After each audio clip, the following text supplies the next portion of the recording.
Hello tout le monde, j'espère que vous allez bien. Aujourd'hui j'ai le plaisir de vous retrouver pour une nouvelle vidéo gestion de budget et également quelques petits conseils pour économiser. Je pense que c'est vraiment hyper important et ça fait vraiment partie de l'organisation quotidienne. Pouvoir suivre son budget, ça permet de planifier également votre épargne et comment économiser réellement et ainsi avoir la possibilité de réaliser les projets qui vous tiennent le plus à cœur et qui demandent quand même un financement assez important. Dans cette vidéo, je vais également vous offrir une page de budget comme dans un Kakebo. Et cette page, j'ai pu la réaliser en collaboration avec Wondershare qui propose un logiciel qui s'appelle PDF Element Pro et qui vous permet de créer, modifier et exporter également un PDF. Je trouve ça super pratique parce qu'avec ce logiciel, vous allez pouvoir également conserver la page que j'ai créée pour le mois de juin, mais l'éditer après et la modifier pour faire le mois de juillet, août, etc. Je vous mets le lien si ça vous intéresse d'avoir une version d'essai dans la barre d'infos. Sachez qu'ils sortent aussi, je pense bientôt, ou peut-être que c'est déjà sorti, une nouvelle version qui est encore plus performante apparemment, mais je l'ai pas encore testé. Et justement en parlant de Kakebo, pour ceux qui ne savent pas, il s'agit d'un mot japonais qui désigne en fait le livre de compte familial et aussi en même temps un agenda pour savoir exactement ce qu'on a fait chaque jour. Donc c'est assez pratique. J'en avais déjà parlé pour les plus anciens et fidèles d'entre vous. Si vous vous souvenez de cette ancienne vidéo que je vous mets ici, n'hésitez pas à vous manifester, comme ça je saurai qui est toujours là en 2019. Je crois que j'avais fait cette vidéo en 2011 ou en 2012 à l'époque et je vous avais présenté également un Kakebo journal comme ceci. Alors celui-ci c'est des éditions Larousse. Je l'ai pris parce qu'en fait il a une couverture cartonnée en dur et je trouve ça beaucoup plus pratique pour pouvoir le transporter quand on voyage beaucoup. Il a un format que je trouvais sympa, c'est la première fois que je le teste et j'en suis très contente. Il existe aussi d'autres versions comme celle dont je vous avais parlé dans ma précédente vidéo il y a plusieurs années maintenant, de Dominique Leroux qui est une des premières en fait à avoir lancé et apporté quelque part le Kakebo en Europe,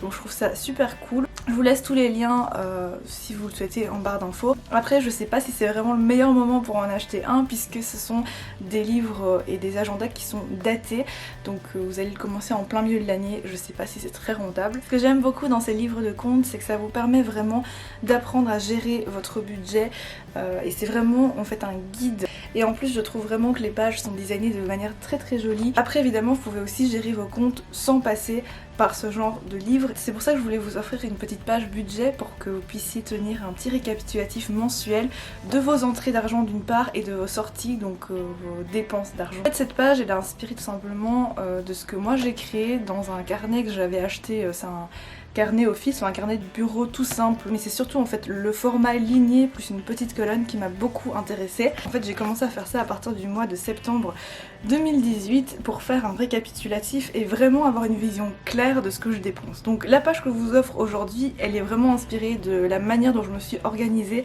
dans ce carnet et j'espère que ça vous sera utile. Ceux qui ont envie de quelque chose de plus personnalisé, dans un bullet journal par exemple, vous pouvez, puisque moi je l'ai fait dans un carnet qui est à part. Donc comment je me suis organisée, c'est vraiment très simple. Donc chaque début de mois je calcule mon solde disponible, donc c'est-à-dire tout l'argent que je possède dans mes différents comptes bancaires, épargne, compte courant ou encore même l'argent liquide que je peux avoir sur moi. Généralement je paye vraiment que par carte bancaire. Ça me permet aussi d'avoir un suivi dans les applications qu'on peut avoir par téléphone, etc.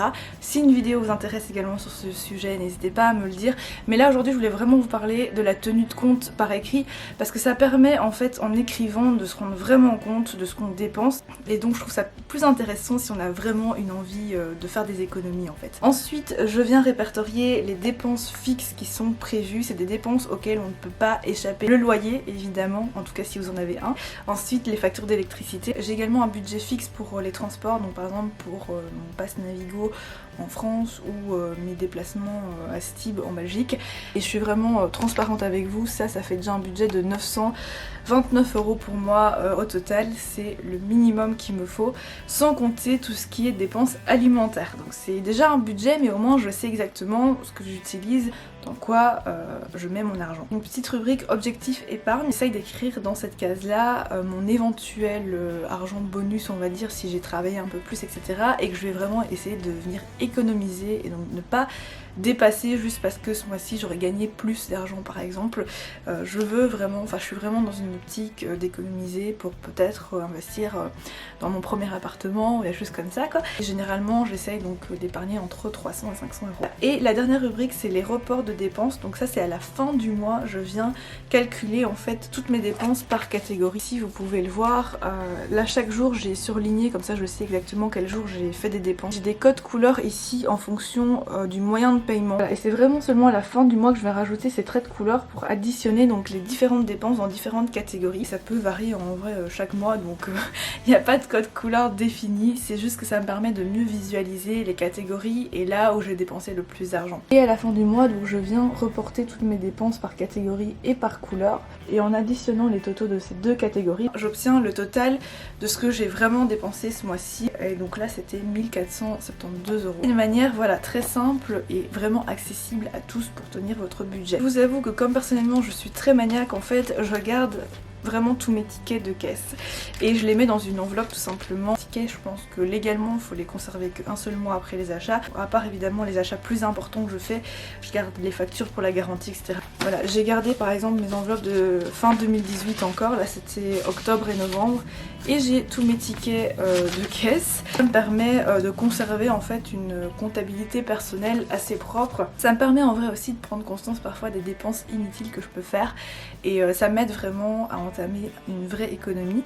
Alors généralement on dit que grâce au Kakebo et au système de ce livret on peut économiser environ 10% de plus qu'avant, donc c'est quand même pas mal, et de manière beaucoup plus sereine surtout et plus simple. Donc c'est ça tout l'intérêt. Le but c'est pas de se stresser en disant mince j'ai oublié de reporter une dépense etc. En fait ça se fait quand c'est ancré dans nos habitudes, et c'est pour ça qu'aujourd'hui voilà, je fais une petite vidéo et je voulais quand même vous faire une petite illustration de comment je remplis mon Kakebo au livre ici. Pour le mois de juin, j'ai conservé tous mes tickets mais j'ai encore rien fait. Dans mon portefeuille, j'essaye toujours de venir glisser immédiatement mes tickets de caisse pour pas les perdre. Le soir, ça me permet vraiment de pouvoir récupérer mes achats. Donc je commence par aller sur la page récapitulative du budget pour le mois de juin.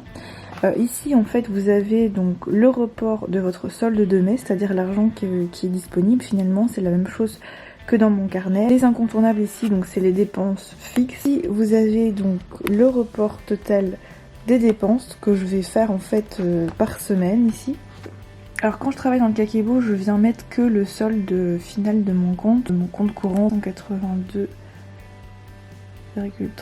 euros. En ce qui concerne mes revenus, je mets que mes revenus nets et pas bruts, parce que sinon je m'en sors plus honnêtement, donc le revenu net que j'ai ici, mes dépenses fixes, donc logement c'est 850 de loyer, charges comprises. Alors ensuite les assurances, j'ai une assurance habitation, j'ai également une assurance bancaire pour les cartes etc qui est à 3,75. Ma facture de téléphone 14. Donc sur cette page pour le moment en début de mois c'est tout ce que je peux remplir, puisque c'est seulement à la fin du mois que je viendrai reporter toutes mes dépenses et je saurai exactement ce que j'ai dépensé. Sachant que en dépenses fixes j'ai déjà plus de 1000 euros ce mois-ci, mais c'est ça le problème quand on vit près de Paris. Donc je pense qu'on va se serrer la ceinture pour économiser au moins 100 euros, 200 euros peut-être. Je reviens en arrière avec les semaines. Vous avez vraiment une partie agenda qui est juste ici et que je trouve prend trop de place en fait, donc je mets mes dépenses personnellement là. Là vous avez une partie pour les petites dépenses en liquide. Pourquoi? Parce que dans le Kakebo il vous incite vraiment à dépenser votre argent en liquide. J'ai dû un petit peu adapter donc mon Kakebo.